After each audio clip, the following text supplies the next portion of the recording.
Бүгд найрамдах Солонгос улсын ерөнхийлөгч Lee Jae-myung Монгол улсад хийж буй төрийн айлчлал үргэлжилж байна. Улаанбаатар Чөтбод болсон Монгол Солонгосын бизнес форумд хоёр улсын төрийн төрөг оролцлоо.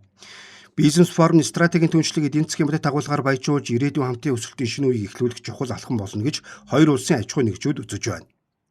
Бизнес форумд хоёр улсын төр засгийн байгууллага бизнесийн холбоод болон чухал ашигт малтмал эрчим хүч боловсруулах үйлдвэрлэл, хүнс хөдөө аж ахуй, худалдаа, жижиглэн худалдаа, дижитал технологи, банк санхүү, логистик зэрэг салбарын 253 аж ахуйн нэгжийн төлөөлөл оролцлоо. Ерөнхийлөгч хөрөлцөх худалдаа хөрөнгө оруулалт боловсруулах үйлдвэрлэл өндөр технологи инновацийг салбарт хамтын ажиллагааг шинэ шатанд гаргахын төлөө хамтран ажиллахыг уриаллаа. Монгол улс хөрөнгө оруулалтын орчноо тасралтгүй сайжруулж хөрөнгө оруулагчдын эрх, хууль ёсны ашиг сонирхлыг хамгаалах бодлогоо тууштай үргэлжлүүлэх, бүгд найрамдах Солонгос улсын талтай урт хугацааны харилцан ашигтай түншлэлийг хөгжүүлэхэд өндөр ач холбогдол өгч байгааг тодтоглоо. Түүнчлэн Монгол улс итгэлтэй найдвартай удаан хугацааны түнш байх зарчим баримталж байгаагаа ч мөн хэлсэн юм а.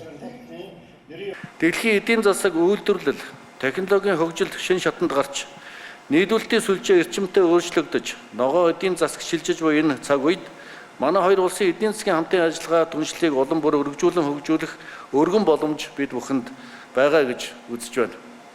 Ирээдүйн аж үйлдвэрийн өрсөлдөх чадвар нь байгалийн баялаг, техник, технологи, инновац, хөрөнгө оруулалтыг хэрхэн уялдуулж чадхаас ихээхэн шалтгаална.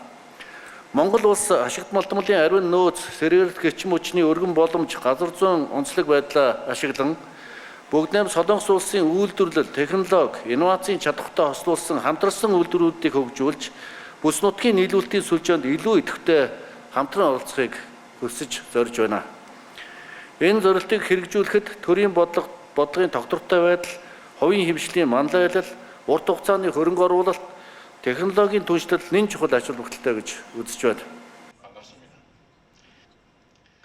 Ерөнхийлөгч Lee Jae-myung хоёр орны ард түмний дундаа шингэсэн гүнзгий нөхрөлөлд итгэлцсэн эдийн засаг аж үйлдвэрлэл, иргэдийн солилцоо зэрэг олон салбарт үр дүнтэй чухал ололт амжилт авчирч байгааг тэмдэглэлээ.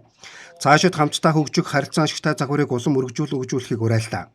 Хамтарсан логистик төв болон хүйтэн гинжин хэлхээний дэд үтсийг өргөжүүлэхийн зэрэгцээ хүний нөөцийг бэлтгэх, технологийн солилцоог нэмэгдүүлэх нь чухал байгааг онцоллоо. Хүн сундаа гой сайхны бүтээгдэхүүн болон санхүү эрүүл мэнд боловсруулах хиймэл оюухан зэрэг салбарын хамтын ажиллагаа улам тэлнэ гэдгийг хэллээ. 존경하는 오은하 프레스 대통령. Хоёр орны ард түмний дундаа шингэсэн гүнзгий нөхрөлөл, итгэлцлэн эдийн засаг аж үйлдвэрлэл, иргэдийн солилцоо зэрэг олон салбарт үр дүнтэй чухал ололт амжилт авчирна. Цаашид хамтдаа хөгжих харилцан ашигтай загварыг улам өргөжүүлэн хөгжүүлж, хамтарсан логистик төв болон хүйтэн гинжин хэлхээний дэд бүтцийг өргөжүүлэхийн зэрэгцээ хүний нөөцийг бэлтгэх, технологийн солилцоог нэмэгдүүлэх нь чухал юм а. Чухал ашигт малтмалын нийлүүлэлтийн сүлжээний салбарт найдвартай түншлэж, дэд бүтцийн хөрөнгө оруулалт болон хууль эрх зүйн орчны салбарт хамтран ажиллахыг уриалж байна. Хоёр орны худалдааны эргэлт 2025 оны байдлаар $504 Америк долларт хүрсэн байна. Манай улс молибден хөдөр барьжмал, нэхмэл сүлжмэл, оюмл хувцас, механик болон цахилгаан тоногд хөрөмжийн иданг, малын өөх, тос, мал амтны самлсан үс хялгаас нийлүүлж, тоногд хөрөмж, техник хэрэгсэл, тээвэр хэрэгсэл, нефтийн бүтээгдэхүүн, эм, хүнсний болон гоо сайхан, ахуйн хэрэглээний бүтээгдэхүүнийг голлон авдаг. Солонгосын шууд хөрөнгө оруулалт 1900-өөс 2025 онд $701 Америк долларт хүрсэн. Хөрөнгө оруулалтын хэмжээгээр 11-р байрт орж байна. Тус улсын хөрөнгө оруулалтаа 1300 орчим аж ахуй нэгж манай улсад бүртгэлтэй байдаг. Эдгээрийн дийлэнх нь бөөний болон жижиглэн худалдаа, машин, мотоциклийн засвар, үйлчлэгний салбарт үйл ажиллагаагаа явуулдаг юм а.